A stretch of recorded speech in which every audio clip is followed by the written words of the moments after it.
So, what's up guys? I'm at Bungie HQ right now actually. Massive thanks to them for flying me out. Sat across from Tyson Green, Game Director of Destiny 2, amongst some other friends. You want to tell us a quick little preamble about kind of like how you got into where you are, just for background? Oh my god, well, Bungie has successfully failed to get rid of me for almost 25 years now. I started with Bungie back in 1998 with Myth 2. Went to school, came back for Halo, and I've been here since. So, and I've had the opportunity to work on just about everything that Bungie has shipped since then. So awesome. And so today we're going to kind of like lightning round a lot of questions that are primarily focused on like build crafting stuff, sandbox stuff, abilities, subclasses, the things that people who typically watch my stuff care about a lot. Probably couldn't have a better person here to answer all of it, considering your tenure and your knowledge in the game. I know you might scoff at it, but I've seen a lot of stuff you talk about, and you're right, you definitely know what's what. Most of these questions come from you guys, come from my community. I've been kind of like secretly probing them a little bit in the past couple weeks to see like what they're interested in, what they want to know. First one's a good one, like red subclass. Yep. Taken subclass, anything like that? Is it even real? Is it anything else? I mean, the red subclass isn't real. Okay. It's not to say that there couldn't be something like that someday, but that was just a rumor that was like spread out. It was kind of fun, but yeah, not a thing right now. Might be a thing someday. Red is definitely a color that we haven't used yet. So we're kind of like getting away from the Light and Darkness saga now with the Fate saga. In terms of like subclasses, abilities, exotic armor pieces, exotic weapons, anything like that, we've always like kind of drawn our power from paracausal sources with Light and Dark. Moving into not a Light and Darkness saga, is there plans to kind of explore non-paracausal sources of power for these types of things in the game? I can't say that there's specific plans. As we get into the Edge of Fate and the Fate saga, obviously we're dabbling with some different kinds of like forces in the solar system. And you see some fusion of those things on Kepler in the form of the abilities that you're playing with.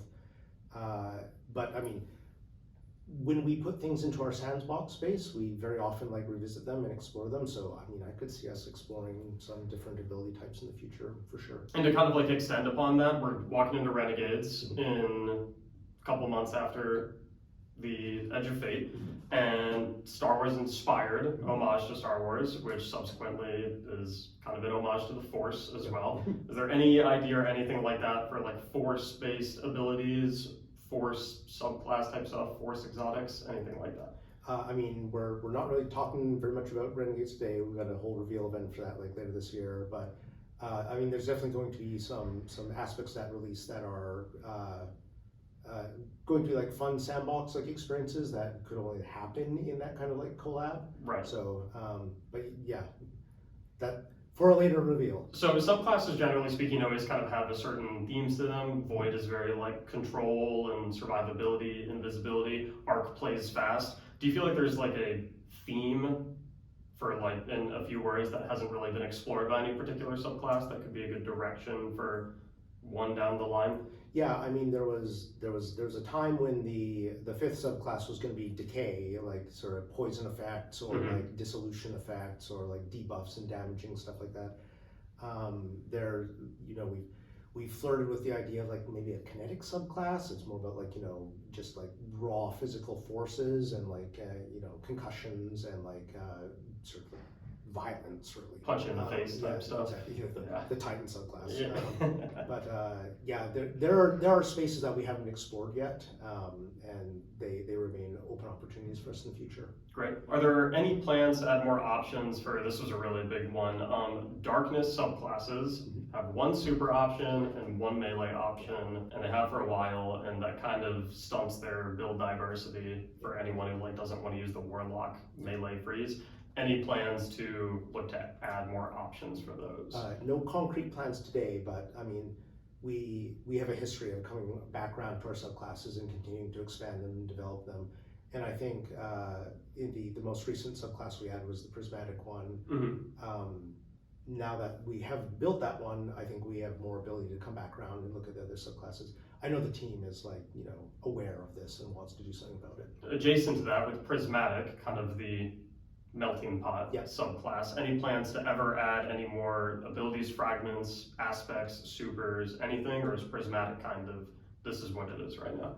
Again, like no concrete plans, but like the general plan is yes, like we will be coming back around to Prismatic was most recently released, so it might be that we get some attention to the other subclasses It's first. like last on the updating block-ish. We don't really do a round robin. We sort of like grow organically, but like there's no question.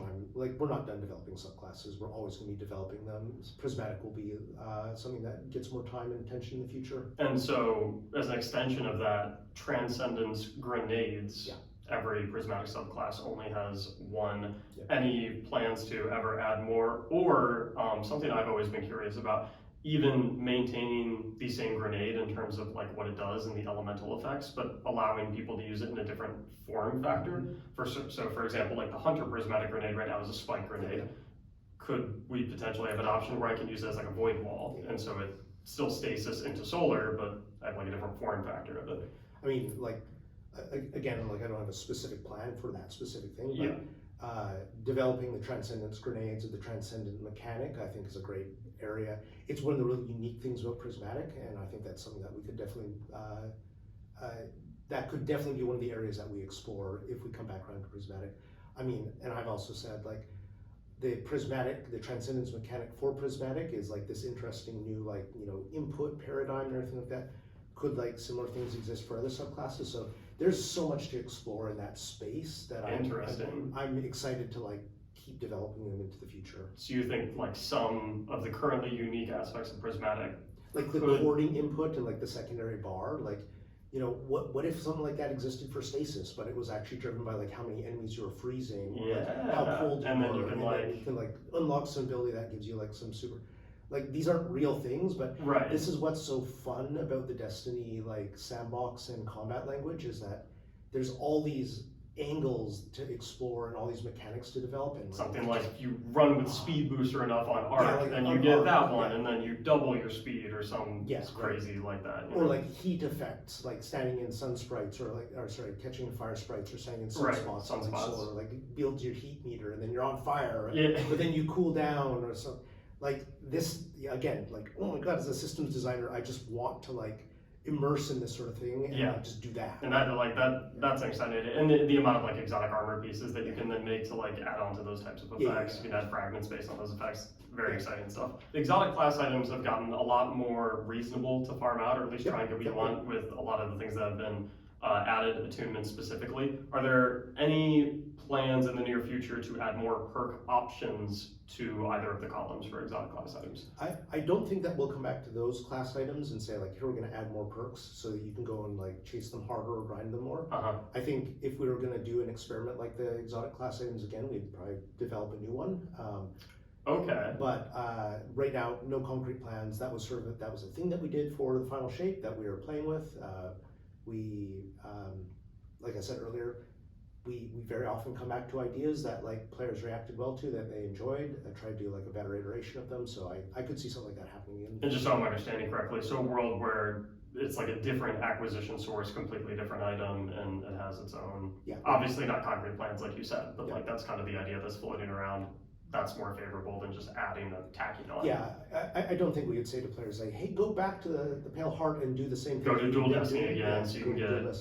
I think we'd like to explore a way to support a new activity, a new like pursuit in the game, maybe with something along those same lines. And then speaking of exotic class items, we're moving into Armor 3.0, where class items now have stats, like actual stats. What's the plan for transitioning, not just especially exotic class items, but like all exotic armor into 3.0? What can we kind of expect in terms of its current day stats and functionality, bringing it into 3.0? I don't have the specific plans for that right now. Raul is actually like point person on that. I know that the exotic class items are going to get sort of some special treatment because they don't have stats right now, and it would be like you would just not use them at all if they didn't have some stat support. The other exotics, they're not going to immediately be like completely like converted over into the new armor paradigm. that's something that we're going to be continuing to work on over subsequent releases. But I know that exotic class items are going to get some special treatment to make sure that they remain viable. And it's my understanding, correct me if I'm wrong, that in terms of the armor tiering system, exotics are exempt from that tiering system specifically. Right now, exotics don't tier. Yeah. Like in exotics are sort of their thing. Mm-hmm. That may change someday, like as we bring exotic armor into the new, the updated paradigm. Or we might look at exotics and say, like, you know, exotics sort of have their identity and they represent a pinnacle of like what armor can be. So maybe we'll leave them and just sort of like align them more with the high tiers. Right, just kind of like representative of what a tier 5 of that piece would be. Exactly. In terms of the stat transition, to kind of build upon that, so we're going, all of our legendary armor will obviously stat transition over, no longer mobility, anything like that. Is the swap one-to-one from like a placement perspective? And so what I mean by that is, we've seen articles so far where like health is the top one.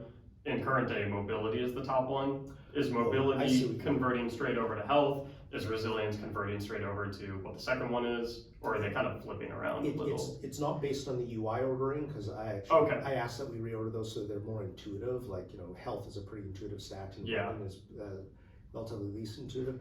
I think we're going to publish something that just like explicitly says, here's the mapping one-to-one. Perfect. So that if you want to get out there and like start gathering up some pieces of armor before final shape. Or like combing your vault for ones that you're not as like excited for. You know what that transition is going to be.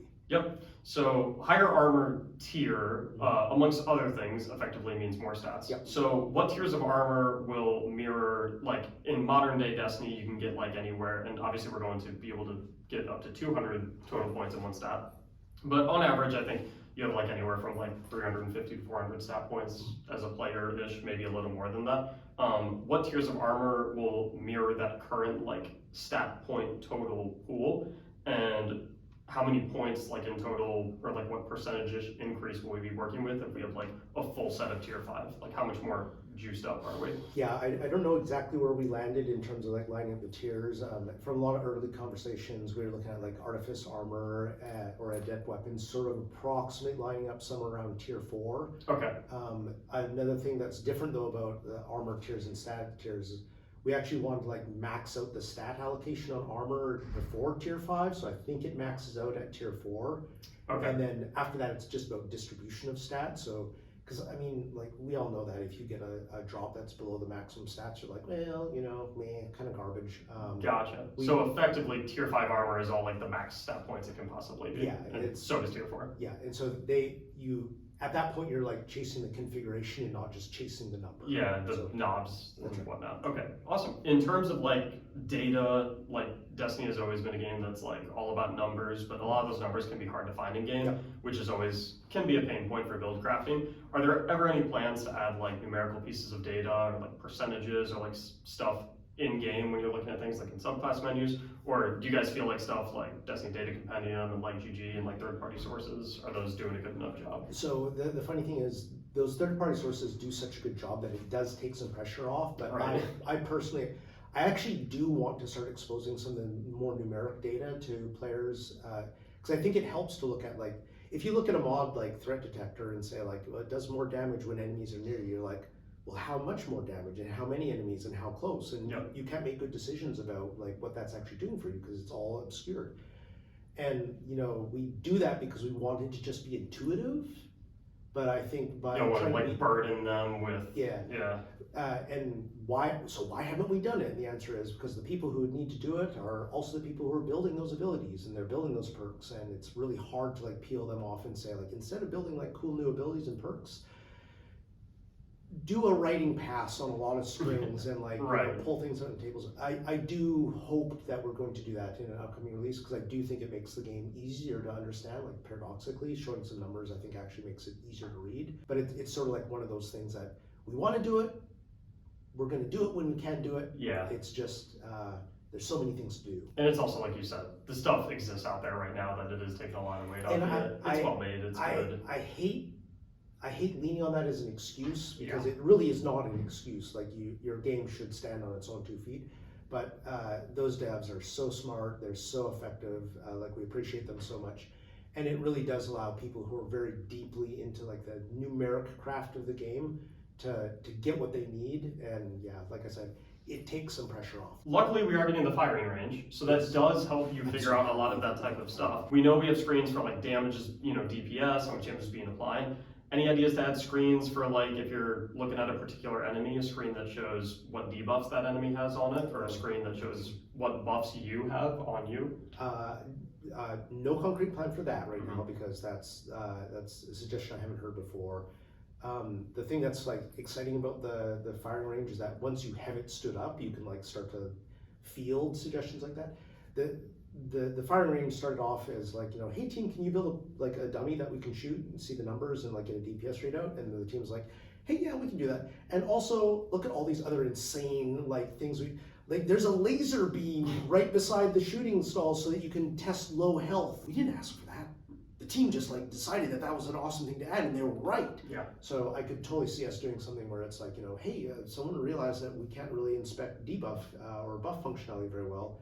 Let's figure out a way to incorporate that too. It's a permanent addition too, so you can iterate on it as it goes. Yeah, exactly. In terms of the tiering system, what will crafted weapons look like? So we go to the Enclave, we craft a weapon. Does that just spit out a certain tier no matter what, forever and always?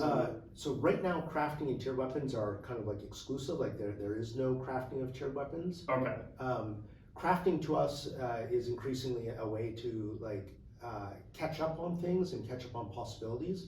So we'll have to bring those two systems into alignment over time, or find a replacement for that functionality.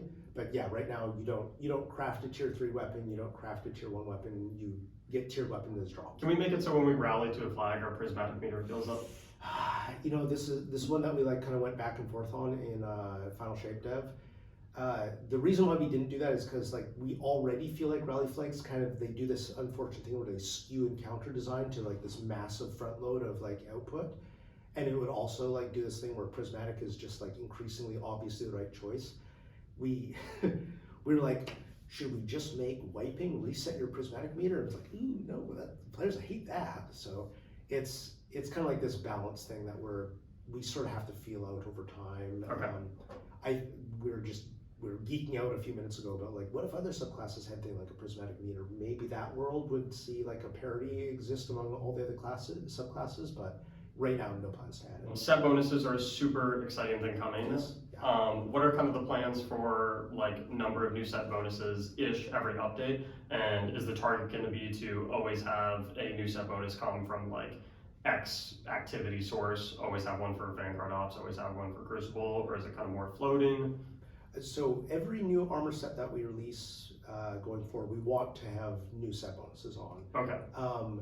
That sometimes the same bonus might appear on a different set. So like the tier 2 bonus on one set might be the same as on another set, but then the tier 4 bonus would be different. Like we want to mix and match some of them because some of them are going to be valuable build crafting components, and we want that space to be like interesting full options. The short answer is as many new armor sets as we release. So 4 or 5 per release are going to introduce like new set bonuses as part of that. Great.